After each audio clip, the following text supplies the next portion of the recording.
Hi friends, welcome. Raja Rani இன்னைக்கு எபிசோட்ல வந்து இன்ட்ரெஸ்டிங்கான சீன்ஸ் பத்தி பார்க்கலாம். கவிதா இப்போ அந்த ரவுடி வீரமணிக்கு கால் பண்றாங்க. உடனே வந்து என்ன மீட் பண்ணவா அப்படின்னு கூப்பிடுறாங்க. வீரமணி சொல்றான், நான் முக்கியமான வேலையில இருக்கிறேன் மேடம், நாளைக்கு காலையில பரந்தாமன் ஐயா கூட சேர்ந்து வந்து பார்க்க வரேன் அப்படின்னு சொல்றான். இதுக்காகவா நான் உன்னை ஜாமீன்ல எடுத்தேன், கொஞ்சமாவது நன்றி விசுவாசத்தோட இரு அப்படின்னு கவிதா சொல்றாங்க. என்ன மேடம் இப்படி சொல்றீங்க அப்படின்னு வீரமணி சொல்றான்.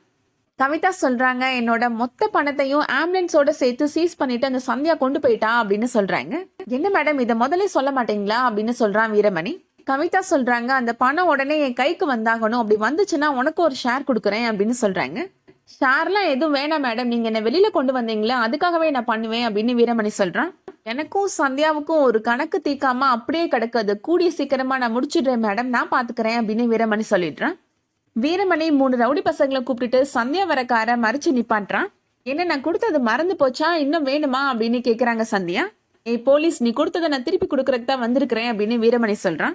நீ தப்பு மேல தப்பு பண்ணிட்டு இருக்கிற, என்னோட பணத்தை திருப்பி கொடுத்துட்டு அப்படியே போயிட்டே இரு அப்படின்னு வீரமணி சொல்றான். அது உன்னோட பணம்னா அந்த பணம் எப்படி வந்துச்சுன்னு கோர்ட்ல சொல்லிட்டு வாங்கிட்டு போ அப்படின்னு சந்தியா சொல்றாங்க. இவ சொன்னா கேட்க மாட்டா, இவளை அடிச்சு தூக்கி போட்டு பணத்தை எடுத்துட்டு வாங்கடா அப்படின்னு சொல்றான் வீரமணி. சரவணன் இப்போ அந்த ரவுடி பசங்களோடையும் வீரமணி கூடயும் சண்டை போடுறாரு. அதுக்குள்ள அங்க போலீஸ் ஜீப் வந்துருது, போய் அரெஸ்ட் பண்ணுங்க அப்படின்னு சந்தியா சொல்றாங்க. சரவணன் வீரமணி கண்ணத்திலேயே ஓங்கி அறையிறாரு. ஆம்புலன்ஸ்ல பணம் கடத்துற அப்படின்னு சொல்றாரு. விட்டுருங்க, அவனை ரிமாண்ட் பண்ணி கோர்ட்ல ஒப்படைச்சிடலாம், அதுக்கப்புறமா கோர்ட் பாத்துக்கணும் அப்படின்னு சந்தியா சொல்லிடுறாங்க. அடுத்ததா இப்போ சரவணன் வீட்டுல நடக்கிறத காமிக்கிறாங்க. சிவகாமிட்ட மயில் உங்களுக்கு டீ போட்டு கொண்டு வரட்டுமாமா அப்படின்னு கேக்குறாங்க. சிவகாமி சொல்றாங்க, சரவணனுக்கு டீ வேணுமான்னு கேட்டுட்டு எல்லாருக்கும் டீ போட்டு கொண்டு வா அப்படின்னு சொல்றாங்க. மயில் சொல்றாங்க, அவங்க ரூம் வெளியில சாத்தி இருக்குமா அப்படின்னு சொல்றாங்க. இவ்வளவு சீக்கிரமா 2 பேரும் எங்க போனாங்க, வர வர இந்த வீட்டுல என்ன நடக்குதுன்னு எனக்கு தெரியல அப்படின்னு சிவகாமி கோபப்படுறாங்க. ஆதியும் செந்திலும் வந்துட்டாங்க, அவங்களுக்கும் சேர்த்து டீ போட சொல்லி நீ குடிக்க வேண்டியதானே, இதுக்கு போய் ஏன் கோபப்படுற அப்படின்னு சரவணன் அப்பா சொல்றாரு. இவ்வளவு காலையில அவங்க 2 பேரும் எங்க போயிட்டாங்கன்னு தான் யோசிச்சுட்டு இருக்கிறேன் அப்படின்னு சிவகாமி சொல்றாங்க. வேற எங்க போயிருக்க போறாங்க, ஸ்டேஷனுக்கு தான் போயிருப்பாங்க அப்படின்னு ஆதி சொல்றாரு. சரவணன் எதுக்காக ஸ்டேஷனுக்கு போக போறான் அப்படின்னு சரவணன் அப்பா கேக்குறாரு. ஒருவேளை அண்ணி நைட்டு ரவுண்ட்ஸுக்கு போயிருப்பாங்களோ அப்படின்னு ஆதி கேக்குறாரு. அண்ணனும் ஒருவேளை கூட போயிருக்கலாம் அப்படின்னு ஆதி சொல்றாரு. நீயே ஏதாவது சும்மா அடிச்சு விடாதடா அப்படின்னு செந்தில் சொல்றாரு. சரவணன் சந்தியா 2 பேருமே இப்போ அங்க வராங்க. சிவகாமி இவ்வளவு காலையில எழுந்து எங்க போயிட்டு வரீங்க அப்படின்னு கேக்குறாங்க. அது வந்து நைட்டு ரோந்து அப்படின்னு சொல்றாங்க சந்தியா. எல்லாம் ஒண்ணு இல்லம்மா, நான் எதுக்குமா ரோந்துக்கு போறேன் அப்படின்னு சரவணன் சொல்றாரு. இவங்க நேத்து நைட்டு ரோந்துக்கு போறப்ப ஒரு திருடனை துரத்தி பிடிச்சாங்களா அப்படின்னு சொல்றாரு. உடம்பு அதுக்காக நல்லா ஃபிட்னஸா இருக்கணும் அப்படின்றதுக்காக டெய்லி காலையில 1 மணி நேரம் ஓட்டப்பயிற்சி செய்யணும்னு சொன்னாங்க அப்படின்னு சொல்றாரு. நம்மளும் சும்மா தானே இருக்கிறோம், நம்மளும் போனா நம்ம உடம்புக்கும் நல்லது தானே நினைச்சுதாமா நான் அவங்க கூட போனேன் அப்படின்னு சொல்றாரு சரவணன். சிவகாமி யார்கிட்டயுமே சொல்லாம அப்படி எதுக்காக வெளியில போனீங்க அப்படின்னு கேக்குறாங்க. நாங்க அப்பாட்ட சொல்லிட்டு தாமா போனோம் அப்படின்னு சரவணன் சொல்றாரு. நேத்து நைட்டே சொன்னோம்லப்பா நாங்க ரன்னிங் போக போறோம்னு அப்படின்னு சொல்றாரு சரவணன்.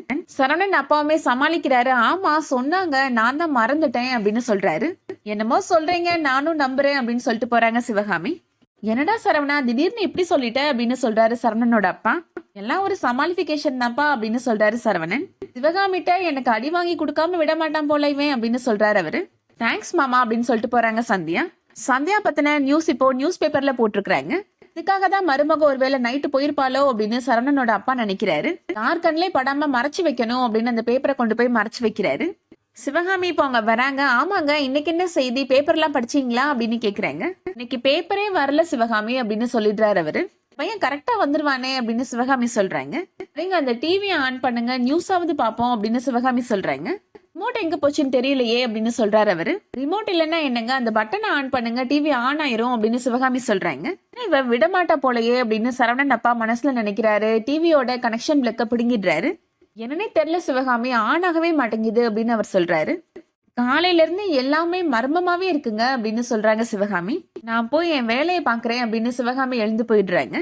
அடுத்ததா சக்கரை சரவணன்கிட்ட சொல்றாரு. என்னை வெளியில கூப்பிட்டதும் நேத்து போன மாதிரி ஹோட்டலுக்கு தான் கூட்டிட்டு போறீங்களோன்னு நினைச்சேனே அப்படின்னு சொல்றாரு. டெய்லி ஹோட்டலுக்கு போய் சாப்பிட முடியுமாடா, நம்ம குடும்பம் எல்லாம் அவ்வளவு பெரிய வசதியான குடும்பம் கிடையாது அப்படின்னு சரவணன் சொல்றாரு. சக்கரை சொல்றான், நம்ம என்ன காசு கொடுத்தா சாப்பிட போறோம், நேத்து மாதிரி காசு கொடுக்காம தானே சாப்பிட போறோம் அப்படின்னு சொல்றான். சந்தியா நீ போலீஸ்ன்றதுனால ஹோட்டல்காரங்க காசே வாங்கலனே அப்படின்னு சொல்றான் சக்கரை. சரவணன் சொல்றாரு, இதெல்லாம் ரொம்ப தப்பு அப்படின்னு சொல்றாரு. ஆதி இப்போ சந்தியாட்ட நம்ம நேத்து ஒரு ஹோட்டலுக்கு போனோம்ல அண்ணி, அந்த ஹோட்டல் ஃபுட்டை மறுபடியும் ஆர்டர் பண்ணி வாங்கி கொடுக்குறீங்களா அப்படின்னு கேக்குறாரு. அதை நீங்க பண்ணிக்க வேண்டியதானே அப்படின்னு சந்தியா சொல்றாங்க. நான் பண்ணா காசு கொடுக்கணும்ல அப்படின்னு ஆதி சொல்றாரு. நீ பண்ணா காசு கொடுக்கணும்னா நான் பண்ணாலும் காசு கொடுக்க தானே செய்யணும் அப்படின்னு சொல்றாங்க சந்தியா. என்ன நீ சொல்றீங்க, நேத்து தான் நம்ம காசு கொடுத்த உடனே ஹோட்டல்ல வாங்கவே இல்லையே அப்படின்னு ஆதி சொல்றாரு. இப்ப மட்டும் எப்படி வாங்குவாங்க அப்படின்னு ஆதி சொல்றாரு. என்ன சொல்ற ஆதி, அவங்க நேத்து காசு வாங்கலையா அப்படின்னு சந்தியா கேக்குறாங்க. ஹோட்டல் ஓனரே வந்து நீங்க சாப்பிட வந்ததே எங்களுக்கு போதும், காசுலாம் வேணான்னு சொல்லிட்டாரு அண்ணி அப்படின்னு சொல்றாரு ஆதி. சந்தியா சொல்றாங்க, நான் பில்ல செட்டில் பண்ணியாச்சுன்னு நினைச்சிட்டு இருக்கிறேன், இதெல்லாம் வெளியே தெரிஞ்சா எனக்கு எவ்வளவு பெரிய அவமானம் அப்படின்னு சொல்லிட்டு போறாங்க. சரவணன் அந்த ஹோட்டலுக்கு வராரு. நேத்து நாங்க குடும்பத்தோட சாப்பிட வந்தோம்ல, அதுக்கு பில்லு போடலன்னு சொன்னாங்க, எவ்வளவு அமௌண்ட்னு சொல்லுங்க நான் கொடுத்துட்டு போயிடுறேன் அப்படின்னு சொல்றாரு. ஹோட்டல் இன்சார்ஜ் சொல்றாரு, பணம்லாம் வேணாம், அது எங்களோட அன்பளிப்பு அப்படின்னு சொல்றாரு. அதெல்லாம் எதுவும் வேணானே, வேலை வேற குடும்பம் வேற அப்படின்னு சொல்றாரு சரவணன். குடும்பமா வந்து சாப்பிட்டுட்டு காசு கொடுக்காம போனா அதெல்லாம் நல்லா இருக்காது அப்படின்னு சரவணன் சொல்றாரு. இல்ல பில்லுன்னு மட்டும் பார்த்து சொல்லுங்க அப்படின்னு சொல்றாரு. அந்த டைம்ல கரெக்டா சந்தியாவுமே ஹோட்டலுக்கு வராங்க. பில்லுக்கான அமௌண்ட்டை இப்போ சரவணன் செட்டில் பண்ணிடுறாரு.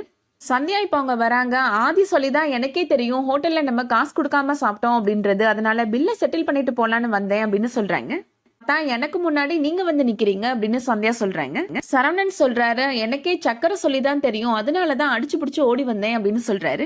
நல்ல வேலைங்க வந்து பே பண்ணிட்டீங்க, எனக்கு ஒரு மாதிரி சங்கடமா போச்சு அப்படின்னு சந்தியா சொல்றாங்க. நம்ம இப்படி பண்ணிட்டோமேன்னு ரொம்ப வருத்தமா இருந்துச்சுங்க, ரொம்ப தேங்க்ஸ் அப்படின்னு சொல்றாங்க சந்தியா. எந்த காரணத்துக்காகவும் உங்களோட பேரு கெட்டு போறதுக்கு நான் விட மாட்டேன் அப்படின்னு சரவணன் சொல்றாரு. என்னாலேயோ இல்ல நம்ம குடும்பத்தினாலேயோ உங்களுக்கு கெட்ட பேர் என்னைக்குமே வராது அப்படின்னு சொல்றாரு சரவணன். சந்தியா ரொம்ப தேங்க்ஸ்ங்க அப்படின்னு சொல்றாங்க. அதோட இன்னைக்கான எபிசோட் முடியுது. இந்த வீடியோ உங்களுக்கு பிடிச்சிருந்துச்சுன்னா லைக் பண்ணிக்கோங்க. ரெகுலரா சீரியல் அப்டேட்ஸ்க்கு நம்ம சேனலை சப்ஸ்கிரைப் பண்ணிக்கோங்க. தேங்க்ஸ் ஃபார் வாட்சிங்.